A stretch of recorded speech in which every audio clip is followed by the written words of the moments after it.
Salut, c'est Pascal et Emeric. Vous écoutez On est dans le jus, le podcast de la restauration. Et aujourd'hui, on va vous parler de la destination culinaire la plus haute du moment, Montréal. On est en ce moment au Québec pour le festival Montréal en Lumière qui reçoit des chefs du monde entier qui vont cuisiner dans les meilleurs restaurants de la ville. Et pour en discuter, nous sommes avec Alexandra Diaz, qui est journaliste culturelle, animatrice, productrice, auteure de plusieurs livres de cuisine. Et cette année, c'est elle la porte-parole du festival. Salut Alex. Et je suis dans le jus dans la vie. Merci de votre invitation. Merci. Alors, j'ai tout de suite une première question. Pourquoi un festival culturel à Montréal en plein cœur de l'hiver?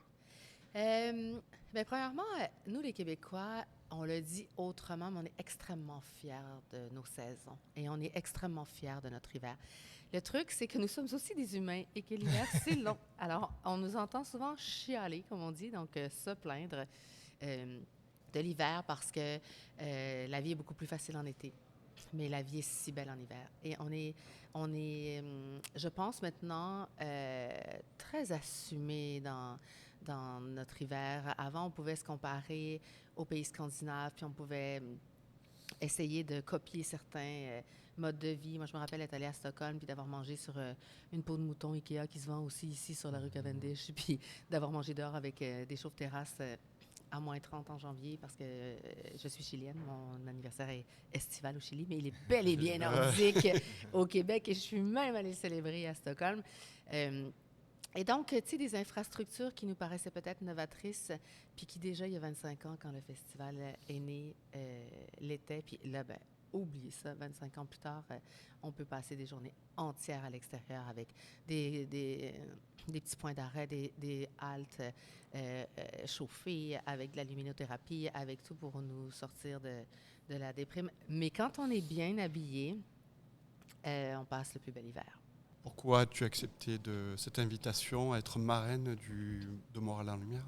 Je dois vous dire que j'y croyais pas quand on m'a appelée parce que toute l'équipe qui est derrière Montréal en Lumière, ce sont, je pense, vraiment les pros mondiaux d'organisations rassembleuses. Mais on parle de centaines de milliers de personnes. Ça se sent là. On va parler de la programmation tantôt, mais ça se sent que c'est des pros parce que... Et ça se sait. Et je pense que les dirigeants de Montréal en Lumière se sont dit, en Alex Diaz, il y a la bouffe, il y a la musique, comme j'étais journaliste culturelle, donc quand même une connaissance de la scène et des artistes, et cet amour de l'hiver. Est-ce que depuis ces 25 ans, tu as vu une évolution? Pour moi, le festival en Montréal en Lumière, c'est vraiment, d'abord et avant tout, la plus belle carte postale hivernale de la planète. On paie pour aller patiner au Rockefeller Center sur une patinoire qui est, somme toute, un beau carré dans le nombril du monde qu'est New York. Mais on a à Montréal la plus belle carte postale hivernale. Donc, tu parles de cette patinoire qui s'appelle le Sentier lumineux Séravé. C'est élevé. Donc, écoute, ça groove. Je veux vraiment qu'on mette la table sur cette carte postale-là parce que on vit à l'ère des images, on vit à l'ère de TikTok, on vit à l'ère d'Instagram. Et pendant la fin février puis le début de mars, qui coïncide avec, mettons, la Toussaint en France, mais notre relâche à nous, là, on a ici, c'est une fresque visuelle extrêmement démocratique, extrêmement belle. Il n'y a pas une famille puis un parent digne de ce nom qui va priver ses enfants de venir se rappeler puis avoir ces souvenirs-là. Donc, ça, c'est le décor. Est-ce que tu aimes manger? Et là là. Nous aussi. Mais j'aime bien manger. Ben oui. Dans le sens où je pourrais jamais m'acheter un sandwich dans une boîte, dans une distributrice. Je pourrais pas gaspiller un moment. Je pourrais pas trahir mes papilles. J'aime bien manger. J'aime m'asseoir. Pour moi, manger, c'est vraiment un grand plaisir de la vie. Et j'essaie de ne pas le voir comme un luxe parce que le panier d'épicerie en ce moment est horrible et qu'avant la crise économique, avant la période pandémique, j'ai toujours eu cette mentalité d'anti-gaspillage et de respect de ce que nous donne la nature et de respect de ce qu'on offre à notre corps. Donc, parce que je trouve que des fois, le terme foodie peut sonner comme se goinfrer. Et puis, on n'a pas besoin de ça. Donc, moi, je suis une grande adepte de qualité. Est-ce que tu penses que Montréal est sous-coté dans l'image gastronomique mondiale? Est-ce que c'est un secret caché et trop caché? De moins en moins. De moins en moins. Je pense qu'on a des chefs émergents ici qui en jettent aux chefs émergents français, disons, parce que la cuisine française domine la tradition mondiale, même si, par exemple, au Mexique, il y a une cuisine ancestrale extrêmement fabuleuse, avec des chefs comme Gabriela Camara, qui est respecté de tous les chefs dans le monde, des restaurants comme le Pujol à Mexico City, qui est respecté de tout le monde. Mais disons que les Français ont une longueur d'avance sur ça. Puis des chefs émergents comme on va retrouver chez Clamato, chez Servant ou chez Septime au Québec. Je pense qu'on a cette classe de chefs-là ici. Je pense immédiatement à Simon Mathis chez Master qui est de cet acabit. Eh oui, là, il va y avoir un choc des cultures entre Simon Mathis, qui reçoit le chef Emmanuel Bilodeau. Pilon. Emmanuel... Ça, c'est notre comédien. C'est un beau lapsus. Je vais la refaire. Non, hommage à Emmanuel Bilodeau. Emmanuel, qui aime bien manger aussi. Mais oui, qui est un de nos plus grands artistes. Alors, si vous venez de l'étranger, vous googlez Emmanuel Bilodeau. Mais celui qui va cuisiner, c'est Emmanuel Pilon. Pour la deuxième fois. C'est fou. C'est fou, Emmanuel Pilon, 3 étoiles au Michelin, chef du Louis XV, le resto du Casse à Monaco, dans la grande tradition des grandes tables françaises avec des nappes blanches, avec des serveurs en queue de pie, avec des couverts en argent. Et il va arriver chez Simon Mathis qui sert la bouffe incroyable, qui est le renouveau de la restauration québécoise. Attends, le plus drôle, c'est que les Français... élégant de nature par définition. Le restaurant de Simon se trouve devant une cour d'école primaire avec des affiches. Il y a comme un vulgaire autobus qui passe devant la finesse. Et c'est ça que j'aime de Simon Mathis, c'est qu'il est ancré. C'est un de nos grands chefs qui vit à distance pantoufle de son restaurant, qui va s'entraîner maintenant, parce qu'on a tous eu cette prise de conscience qui est autant nous rattrape d'aller s'entraîner. Donc, il va à son gym après avoir déposé sa fille à pied et qui revient dans une de nos tables les plus renommées au pays et qui accueille Emmanuel Pilon. Excuse me. Table sans nappe, les serveurs les cuisiniers qui amènent à manger. Tu peux parler aux cuisiniers. Un décor assez simple. Simple étant le mot juste. Ouais, et les serveurs qui servent le vin et qui, comme toute personne qui présente le vin, sont tous des poètes. Il y a une sélection complètement malade là. Si vous suivez un peu la gastronomie, ce qui se passe sur la gastronomie mondiale, vous allez connaître pas mal des chefs qui vont venir. On ne peut pas tous les citer. Il y a beaucoup de femmes, ça faut le mettre en avant. Il y a Marie-Victorine Manoa, qui est toujours chez Ducasse, restaurant au Lyonnais, qui va dans le restaurant qui a été nommé meilleur restaurant du Canada, Vin Mon Lapin. Oui, ah non, mais le Vin Mon ça Lapin, va être aussi, ça va être encore un truc de ouf, comme on dit en France. Chez les femmes, il y a Stéphanie Ogilvy de Halifax qui va au beau restaurant Ratafia, tenu par des femmes. 4 chefs pâtissières qui ont construit un bar à vin, avec Sandra, bien sûr. Katrina Cerodo, Graciela, Martine Bauer de chez Pompette à l'hélicoptère, Julie Martellera au bar Georges. Il y a Foxy aussi qui accueille une chef. Oui, absolument. C'est ça, mais on ne peut pas tous les citer.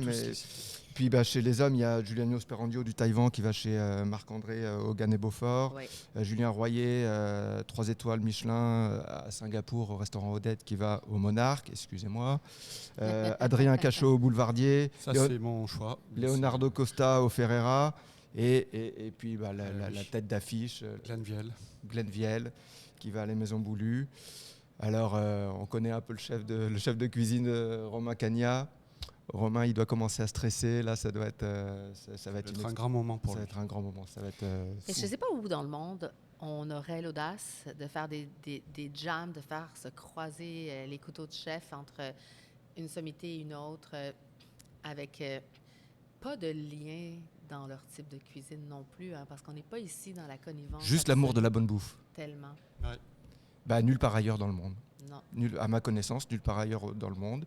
Il y a des petites expériences par-ci, par-là, mais à ce niveau de qualité, à ce niveau d'expertise, et à ce niveau de renommée mondiale, c'est à Montréal que ça se passe. Julie Martel, qui est la gestionnaire de la programmation gastronomique, qui est une femme avec qui j'avais parlé pour un papier dans le Journal de Montréal l'année dernière, à qui j'ai reparlé cette année, et vraiment la femme qui est derrière cette programmation-là. Et puis, c'est une nerd, et nerd étant aussi un très grand compliment, dans le sens où, pour moi, nerd égale une rigueur absolue. Et c'est une femme qui a tout vu, qui recherche, qui voit, qui écoute tous les épisodes possibles, qui lit, qui va bien sûr sur place, qui voyage, qui a de base cet amour de la cuisine à la maison, familiale. Donc, je trouve qu'il y a un côté chez elle qui est tout à fait réaliste, parce que toute la nomenclature que tu viens de faire est un rêve. C'est un pur rêve. Et qui vient de la tête d'une femme, maman de famille, qui tous les jours cuisine parce qu'elle adore cuisiner, et qui a cette finesse, ce flair et cette audace et cette structure organisationnelle pour pouvoir inviter. Mais tu sais, il y a vraiment un cœur qui bat fort à la base de ça, puis c'est ce que je trouve qui est absolument magique. Je suis content que tu lui rendes hommage, parce que Julie, c'est effectivement, ce festival, c'est beaucoup grâce à elle. Enfin, la qualité de ce festival, c'est grâce à elle. Alors on l'embrasse très fort, Julie Martel, une grande professionnelle et une passionnée de bouffe.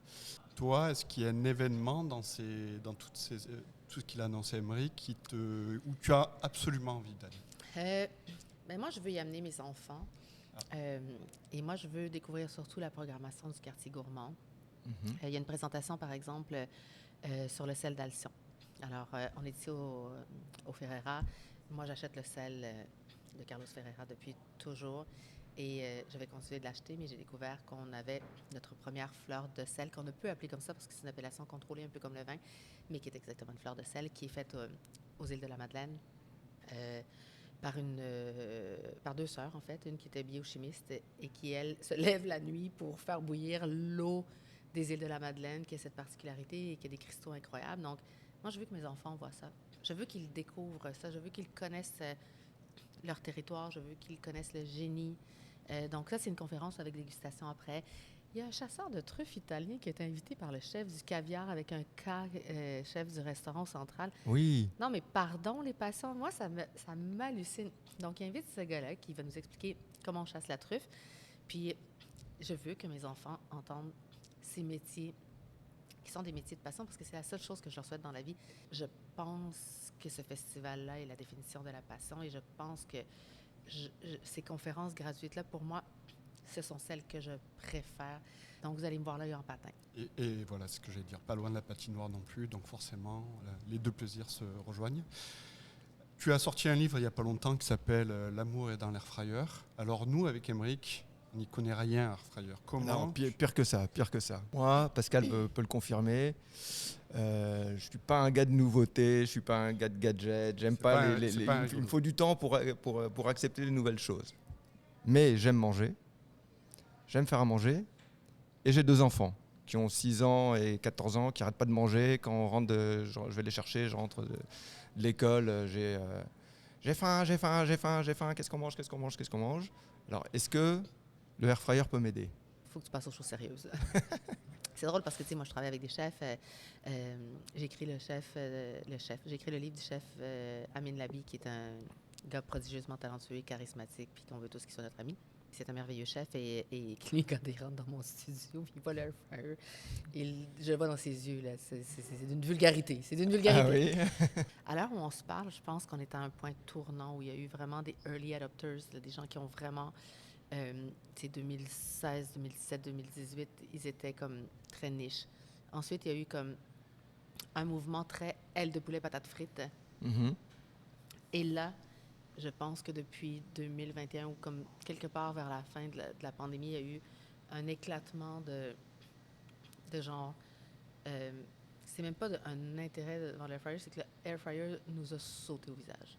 Et là... Il a rempli un besoin. Il a rempli un besoin, et là, on veut savoir si on va tous l'acheter ou non. Le air fryer, je te dirais que, prends des notes. Ah, on enregistre, c'est bon. On est sauvés, c'est bon. C'est bon. Si ce n'était pas de la qualité de la cuisson, on ne serait pas là pour en parler. D'abord et avant tout, la saveur. Et je pense que le résultat de la cuisson du air fryer, et là, attention, Je vais peut-être me faire bûcher. Et égale ou supérieure à toute autre cuisson, quelle qu'elle soit. Par exemple, Oui. bon, je fais un saumon comme tous les chefs, là, dans le poêlon, avec les mains, je touche, je vois au doigt Mhm. s'il est juste assez fondant. Puis bon, la peau, je la cuis comme une chips, puis je termine la cuisson en le laissant reposer. Classique, facile, facile, facile. Le air fryer, mes amis. Je mets une pièce de saumon que j'ai assaisonnée avec, que ce soit à l'asiatique, au gingembre, ce qui vous plaît. Et là, bien sûr, s'il y a une marinade, vous n'avez pas besoin d'ajouter d'huile. Mais disons qu'on la met cold turkey. On met la pièce avec des épices Montréal Steak. D'ailleurs, tous les touristes du monde entier, vous devez repartir dans vos valises avec les épices qui s'appellent Montréal Steak. Oui. Merci. Bon, donc disons qu'on y va au plus adolescent de l'étape de cuisine. Donc, un peu d'épices à steak sur votre pièce de votre filet de saumon et de l'huile en vaporisateur. Chut! Mettez ça 8 minutes dans l'air fryer. Et quand ça sort avec votre fourchette, vous allez entendre ASMR comme les enfants aiment sur TikTok. Ah oui, avec le couteau qui fait... Encore sur le saumon, vas-y. Ça, c'est le croustillant qu'on recherche. Et quand vous écrasez votre fourchette, il y a le trait d'union fondant, du croustillant fondant. Il n'y a pas de cuisson même au four qui peut donner une cuisson comme ça. Donc, c'est pour ça que je vous dis égal ou supérieur. C'est sûr que si vous faites un filet mignon dans le air fryer, les sceptiques seront confondus parce qu'il sort doré comme un trophée. Mais là, je ne suis pas en train de vous dire que Francis Mallmann, dans ses braises dans le sud de l'Argentine, ne va pas me donner un coup de tiroir d'air fryer anti-adhésif. On ne parle pas de l'expérience communautaire, mais un mercredi soir de papa, de 2 enfants qui disent ça, tu balances ton filet mignon dans le tiroir, tu mets tous tes légumes à cuire, tu fermes ça, c'est sécuritaire, ça c'est le point 2, c'est que c'est, oui, plus rapide qu'une cuisson, mais sécuritaire parce que tu le fermes. Et tu n'as pas de surveillance à faire. Là, je ne te parle pas encore du samedi soir où tu es avec la personne de ta vie en train de voir un truc crépiter sous le poêlon, mais on parle d'une vie moderne, intelligente, efficace, qui fait que ça ne va pas censurer ta cuisine parce qu'il faut quand même que tu coupes, que tu choppes, que tu apprêtes. Mais il y a la partie cuisson qui fait que quand tu ouvres ça, tu te sens comme un chef. Et il faut se rappeler que la santé, c'est d'abord contrôler ce qu'il y a dans notre assiette. Et le plaisir de cuisiner, ça n'est pas donné à tout le monde. C'est souvent une corvée. Et deuxièmement, pour certains, c'est intimidant, la cuisine. Alors que là, le air fryer te fait sentir comme... C'est le George Clooney de la cuisine. C'est merveilleux. Puis l'autre chose que je vous dirais qui est une préoccupation qui vient de mon éducation, de ma maman Gloria, qui m'a tout donné, puis que j'essaie de tout faire comme elle, mais je serai toujours en dessous de ma mère, qui était une femme cultivée, qui est devenue une femme culte, oui, parce qu'à ses funérailles, je pense qu'il y avait comme à peu près 1000 personnes. Mais l'espèce de mentalité de ne pas gaspiller, ce n'est pas de l'anti-gaspillage, c'est de cuisiner cuisiner en ayant toujours le réflexe de récupérer. Et j'achète tous mes légumes dans les rayons moches. Et je vais dans des supermarchés ou directement dans l'allée des spéciaux. Parce que dans le air fryer, pour vrai, tu mets une carotte molle, tu la coupes en frites, tu mets un pied de brocoli sur lequel tu mets une bonne huile du sumac, puis tu mets ça dans l'air fryer. C'est exquis, mais comme genre, tes enfants vont vouloir le faire eux-mêmes. Puis c'est ça pour ça que je te disais que, le résultat de la cuisson, 2, l'aspect quand même rapide, efficace. Là. Je veux dire, on est quand même pour l'avancement technologique, mais sécuritaire. Et le point 3, qui est mon préféré, tellement facile à laver. Celui qui est anti-adhésif, 2 tiroirs. Merci, bonsoir. Bien sûr, vous utilisez des instruments qui ne vont pas graffiner l'anti-adhésif. Là. Vous ne voulez pas vous nourrir avec un... Mais tu sais, le matin, tu l'ouvres, tu enlèves la grille, tu casses les œufs miroirs. Je mets une petite salsa maison, la salsa verde, un peu de fromage râpé. Je râpe un petit bout de fromage qui traînait. Je ferme le tiroir, je mets mon pain sur l'autre. Je m'en vais me changer, m'habiller. Je reviens. Tada! Eh ouais, on pense pas au matin, mais c'est vrai, ça peut être... Les muffins. Tu nous as peut-être Ah convaincus. ouais. Alors, peut-être. si je dois essayer C'est une... pas moi qui une- cuisine. Ah, mais là... Bah, c'est continue. l'occasion de t'y mettre, Pascal. Moi, je lave. Bah, justement, T'as même pas à laver. Oui, c'est ça qui est beau. Si j'ai une recette de ton livre, la première que je dois faire à mes enfants et à ma blonde, laquelle tu me conseilles? S'il y avait une recette, je dirais que c'est les fruits et Ok. les noix. Les fruits et les... Les fruits et les noix. Ok. Parce que moi, j'ai pas tellement la dent sucrée, mais la dent sucrée mène le monde. Donc, j'aime pas tant les pâtisseries. Je fais des muffins dans mon air fryer. Mais disons, cuire un ananas dans le fond du air fryer avec un peu... puis la recette est plus élaborée dans le livre, mais avec un peu de sirop d'érable. Un peu de rhum aussi? Oh pas, yeah! pas pour les enfants peut-être, mais bon. Bien sûr, mais ça s'évapore, une petite touche. Des pêches avec une burrata, mais les pêches dans le air fryer. Avez-vous déjà grillé des noix? Oui, bien sûr, vous allez me le dire. Dans un poêlon, je veux dire, 9 fois sur 10, je les brûle si je n'ai pas mon attention. Tu dis oui aussi. Oui. 9 fois sur 10, tu les brûles. Puis si tu nappes un poêlon de graines de citrouille, par exemple, essaie de les tourner pour que ça tu sais, comme il y en a toujours qui sont plus... En tout cas, l'air fryer solutionne ça. Donc moi, je garoche une poignée de noix, quelle qu'elle soit. Puis 2 minutes, puis là, tu l'ouvres, tu brasses un peu, tu refermes. Tu l'ouvres, tu brasses un peu, tu refermes. Toutes les noix sont grillées également. C'est la démocratie de la grillade de la Oui, et noix. puis là, quand tu ouvres le four, je sais pas au air fryer, mais bon, quand tu ouvres le four avec des noix qui ont grillé à l'intérieur, ça c'est la meilleure odeur, là, c'est fantastique. Les c'est noisettes, merveilleux. les noix de Grenoble, les pacanes, Moi, les noix de pécan. je pense au granola. Quand tu dis ça, là, je me dis, tiens, je vais pouvoir faire Complètement. mon granola personnellement. Complètement. Si moi, je quittais la maison et qu'on me donnait mon trousseau, comme on l'appelait, de départ, là, ce serait une plaque à convection et un air fryer. Et je me demande si les architectes ne vont pas repenser les cuisines parce que l'aspect compact...